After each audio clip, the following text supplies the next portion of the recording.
Hi, I'm Karen and welcome aboard our Dreamtime. She's a 42-foot Whitby Ketch. And I'm Rob. On today's episode, what we're going to do is something a little bit different. We're inviting you to ride on board with us as we do a 46 nautical mile passage from Great Keppel Island on the southern end of Australia's Great Barrier Reef, north to Pearl Bay. The forecast showed that we were going to have pleasant downwind sailing.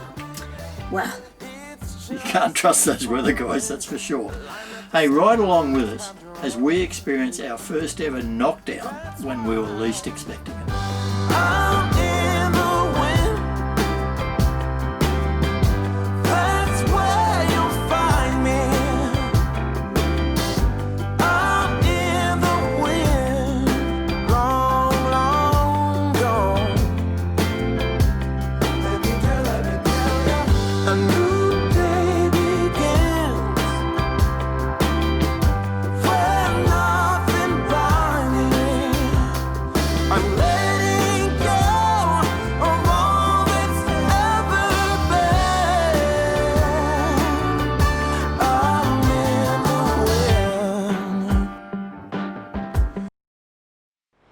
Well, Rob, it's another early start. Of course! Why would you want to sail in daylight? No, that's a bit silly, isn't it? Well, we have got the anchor up just before dawn, and it was nice and black when we got that up. But we've now got the mainsail up. Looks like we're going to have about 14 knots from behind us most of the way up to Pearl Bay. So the main's out and we've got the pole ready to pole the Jenny out. Currently we've got 9 knots of wind. Apparent. Yeah, apparent. So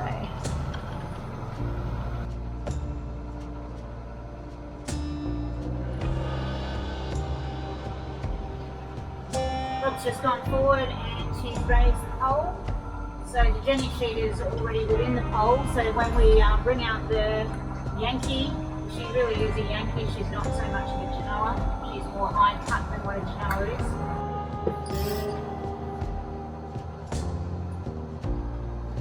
Fish comes rolling out. Here we are. Gone.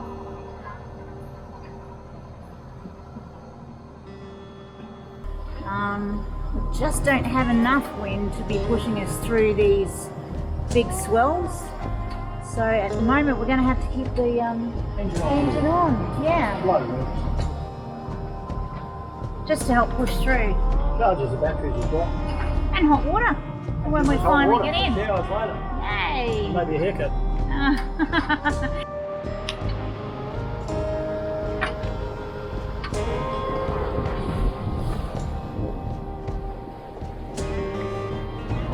Finally the engine is off. We ran it for 90 minutes. Yeah, that battery decision charge as well. Got us through the gap between the islands and now we can sail. Get along fairly okay around the, well, anywhere from high 6s to 8.5, 7.6 at the moment. Got 17 knots of wind, 16, 17 knots of wind. So yeah. Yeah, the true wind's probably low 20, 22. Every now and then the swell turns us around like that one. Well, they're rather big swells. That's the second for Ben and Jerry, our auto home, to put us back on course and get the reef and sails the way it's supposed to be. It's hard for the camera to pick up just how big these swells are, Rod. Yeah, they're a good metre and a half. Yeah. Probably. And they're short and sharp. You're copping some pretty big swells, Rob. Yeah, the swell has built to 2 metres or better. We've been rolled pretty well a few times. Tow rail in the water, which is very unusual for our Dreamtime. The auto helm's still done a pretty damn good job, to be honest. We have donned our safety gear. Because if we need to go out and fix anything, we can't be waiting to put it on. No, correct. I mean, very safe in this cockpit of our Dreamtime. But if we have to go out on deck for any purpose, as Karen uses her slippery pants to slide back and forth across the dock. I need 3 hands, and currently I've only got 1. You need some anti-slip on your palm, I think. Right, so back to what we were saying. If anything went on outside, you know, a rock broke or a line got jammed or something, and I had to go out, well, definitely not going out without clipping on to our jack stays that run along the deck and wearing a harness, because if you went over in this, it's be very difficult for an able-bodied person to retrieve you on their own, let alone a one-armed sailor woman at the moment. So, safety first. They're not uncomfortable to wear. The camera never captures the size of swells or waves properly, but these stills we took as our friends Rob and Karen, believe it or not, passed us on their boat Chill, give some idea how conditions were building.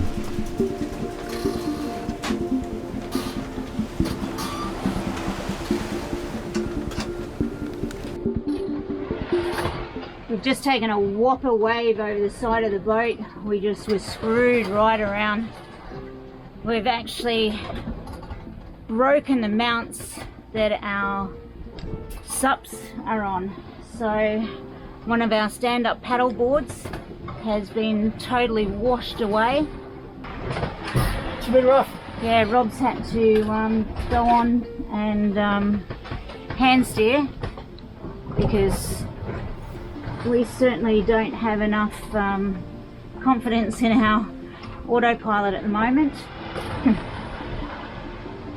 Well, it's big swells that are right on the stern quarter, so you can, if you get one at the wrong moment, or what we got was we got a gust of wind which started to lay us over and turn us to starboard just as a really big swell picked us up.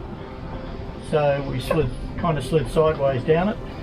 First time we've ever had water into the cockpit. Ran up and over the sideboards there. Which is a hell of a long way normally from the water. Which, yeah, it's not a long way from the water surface.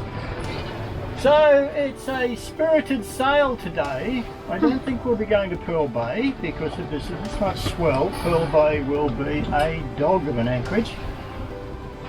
So we will be going into Port Clinton, which means we'll be in shelter a little bit earlier than we would have been otherwise.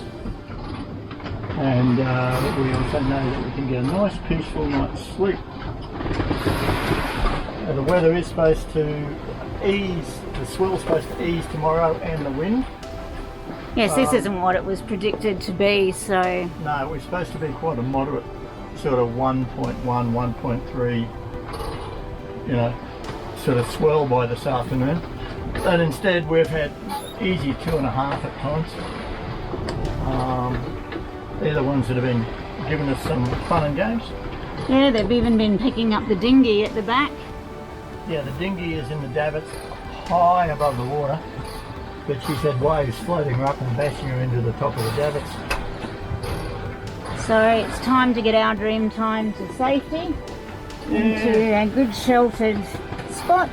We got 2 3/4 hours or so. So we'll just keep on chugging along.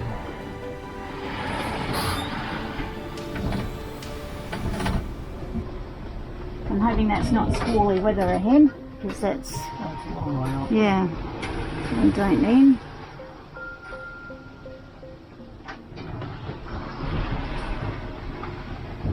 Chill out there, she's turned up. We won't see her probably, she's way in the distance now, but she's actually turned up and reefed.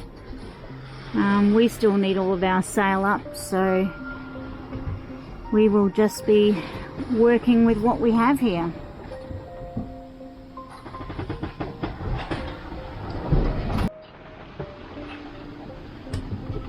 Decided to turn the camera back on because it seems every time we have the camera on we don't have any problems, so this is it. Calmer seas ahead.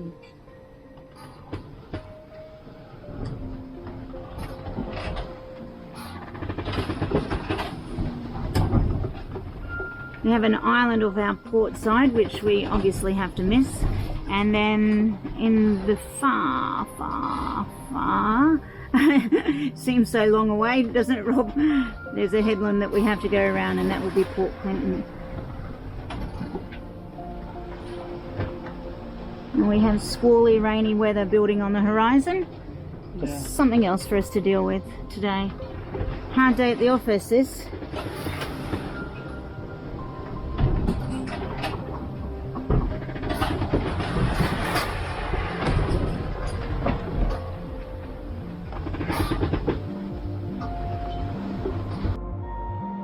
Quite seriously, it looks like we've left the teenagers for a weekend party. But this is actually what happens to your boat when she lays on her side. And yeah, a bit of a mess to clean up. Far out. Cocktail cabinets on the starboard side, and there are glasses that have landed on the port side. Unbelievable weather we have had. Unbroken glasses, yes.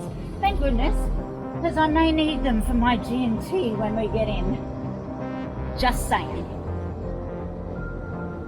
So we've rolled away the heady, and we've jibed the main, which is now out the starboard side. As we make our turn into Port Clinton, wind has changed onto our port side, so we're on a port tack. And just as the rain squall comes, I can feel it. So that's going to be nice and fun. Rob's done an amazing job on the wheel today. He hasn't had anybody able to give him a break. Sorry about that, mate. It's quite a shallow entrance coming into Port Clinton, but we have a high tide with us, which is very good. Yeah, this is sort of a 4 metre deep bar at low tide, so we're going to have probably 5.5, 6 metres over it. It's going to be running out, and the swell's going to be running in. So it might be spectacular. We'll just have to wait and see. Oh, we're leaving the turmoil outside and we're coming in. Oh yes, but this is so smooth. Well, it is compared to being out there, mate. I know, the swell's running 1.5 metres. Yeah, well, and they're going in one direction. Yeah, which makes we a are huge surfing difference.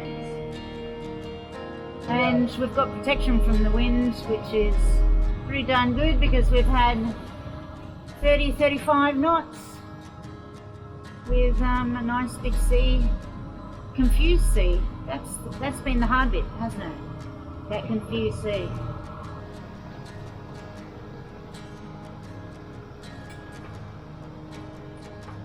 Thank you.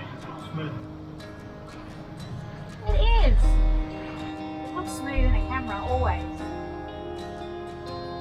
Okay, we're getting the wind back. There's 20 knots.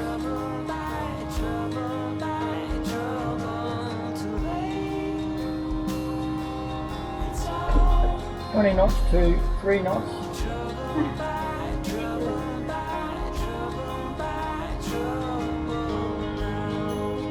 Bottom's coming up now. Yeah. 1.8. Surfing.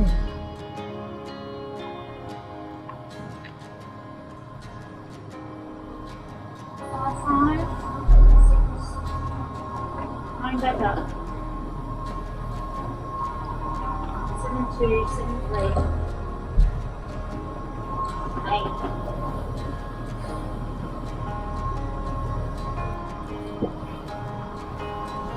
It's 20 knots, 21 knots when we come through. That's lovely.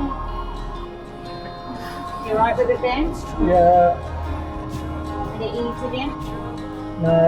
So they can join I know. Because I've got to come round more, but I'm trying to get a bit further in from those swells. Yeah. And that wind's now 22, 23. Oh, it's just not going to give us anything today, is it? It's going to be a good debrief for that G&T. Oh, I don't know how the debrief starts. The beat, what are we doing out deep there? Oh, what was shit? Hey, God, we're fast. you haven't seen the floor. One more thing falls out of that cleaning cupboard, it can clean the floor all by itself, I reckon. We've averaged over 7.5 knots. From anchor up. So for this old girl, that's pretty impressive. It's slowed down now as we're battling outgoing tide up here, but whoops. Concentration needed. We're at 20 minutes ago. These swells are relentless. Is there a pub up here? Yeah, it's You know below. what? I would even bust my backside out of quarantine or isolation to do a pub crawl today. You can go from the cocktail cabinet to the fridge and back.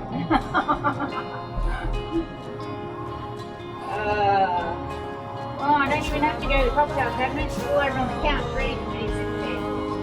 Oh, 22 again? Can't do anything about the wind though, she's still blowing over 20.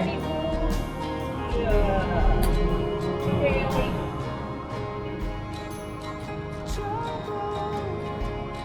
We're down to 3.6 knots. Rather go fishing around here. And the crows haven't raped and pillaged it. We're now anchored behind Chill. Rob and Karen got in probably about 3/4 an hour ahead of us. It's still blowing over 20 knots here. That was the roughest downwind trip we've ever had. That's not rainwater in the dinghy that you see. That's seawater because the dinghy was being floated up and smashing into the back of the davits. I'm glad it's well tied on. And I'm glad it's strong because it's copped a hiding. And they were the waves, the swells behind us breaking and filling the actual dinghy. Over this side, unfortunately, we did get pretty close to a knockdown.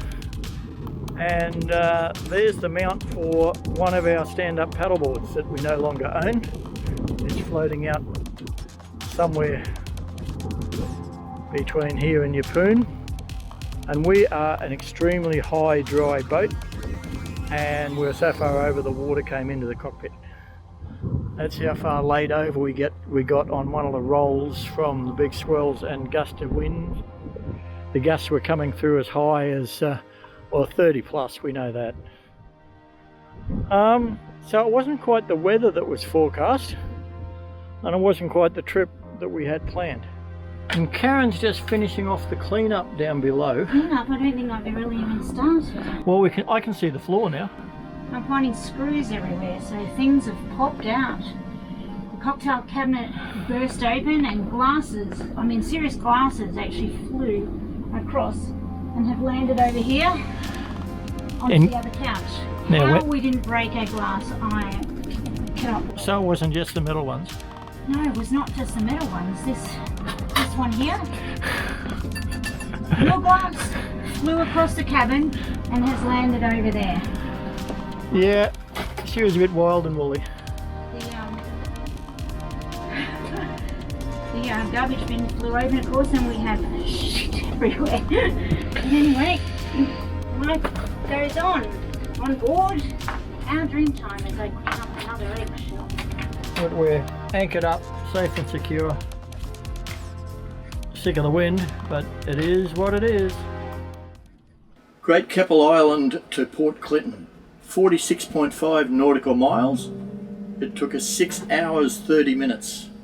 Our average speed under sail was 7.2 knots, and we hit a all-time record maximum speed on our Dreamtime of 12.4 knots, which would have certainly been surfing down a swell.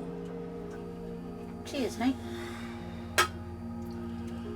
Well, the boat's cleaned up. We've had a chance to have a warm shower, settle down a bit. Karen's finally got her G&T that she's been hanging out for since, I don't know, long ago. Wow. Since the world turned upside down a bit. Yeah, well, not quite upside down. So technically a knockdown, we got far enough over that the spreaders were touching the water. The wind was only 30-35 knots. This boat would never normally get anywhere near the water in that sort No, of her gust. tow rail doesn't even get in the water in those sorts of gusts. We've had her in higher than that as well. We've been caught in 50 knots before and never had a problem. It was just the combination of those swells that caught us right at the wrong time. We're already well laid over on a roll, and then the wind took us and the next one got us, and we literally just slid down into the trough and in the back of the swell in front of us. Yeah, and the swells were very short. That's the difference, isn't it? I mean, ocean swells we've had, which are, you know, much larger than that. They were quite short and sharp, and we had two swells, didn't we? Yeah. We had a southeasterly swell, and we had It was almost a southerly swell, and then an easterly swell had come in over the top of it every now and then. with a sea state with it. So it was a really interesting sailing day. You'd call it ugly. Yeah, very ugly. It was like a washing machine out there, wasn't it? That's Literally, you know, we've lost a paddleboard.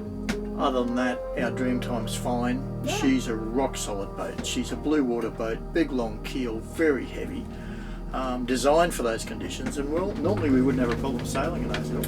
No, I just really do think that it was that combination of the swells in different ways and the sea state and that shortness that actually, caught us out and caught our Dreamtime out as well. So, So what have we learned from it? Step one.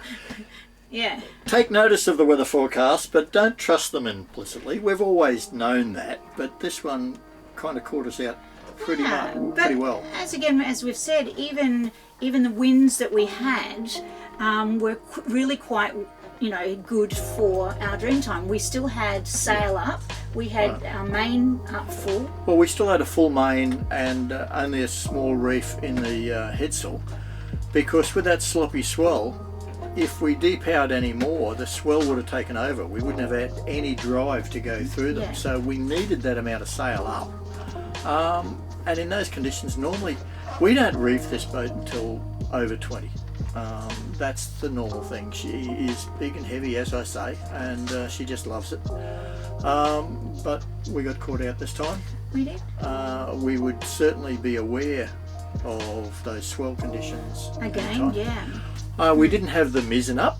The reason we don't do that is in strong swelly conditions, it's a large mizzen, and the wind tends to catches it and really does drive the stern round way too much. So we prefer to use the headsail and the main and let the wind drag the boat from the front rather than push it from the rear.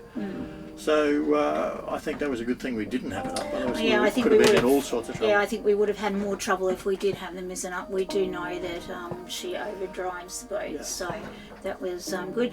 Other things that we did learn is that our catches that had never failed before. No, had popped out, and you know, as you'll see, we had an absolute mess on the floor and everything else. Luckily, nothing was actually broken below, and we've survived really quite well. But now we're going to have extra bungee cords, I think, and rope attaching.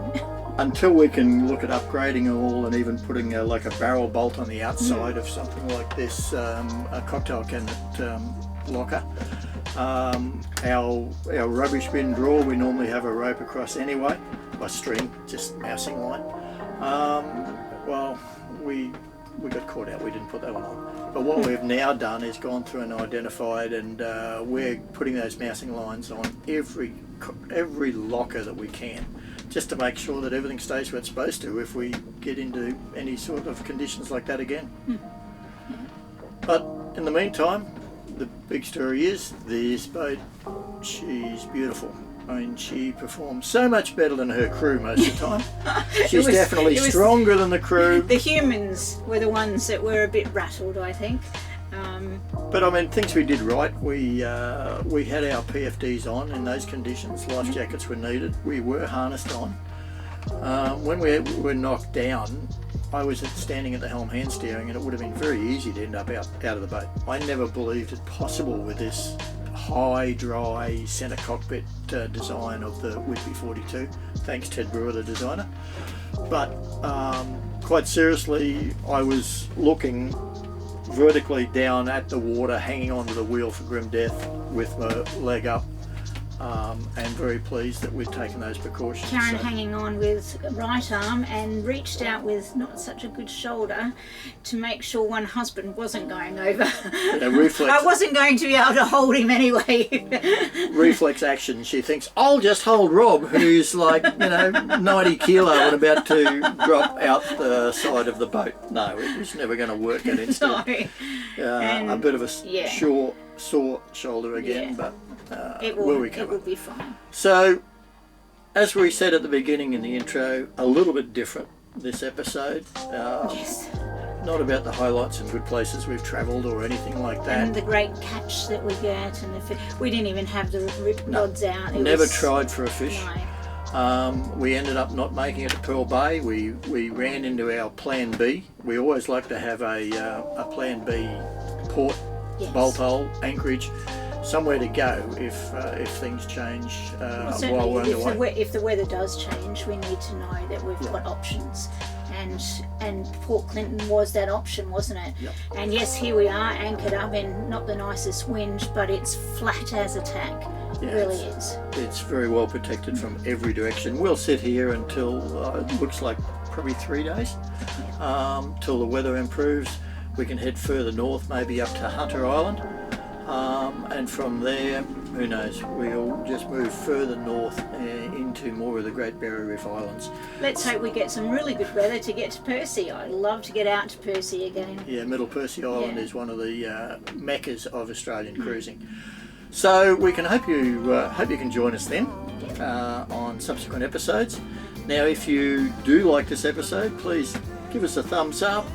Hit the subscribe button. All of those things that we'd like you to do. Yeah. Just helps us out with YouTube, and we'll keep you informed when we post our next episode.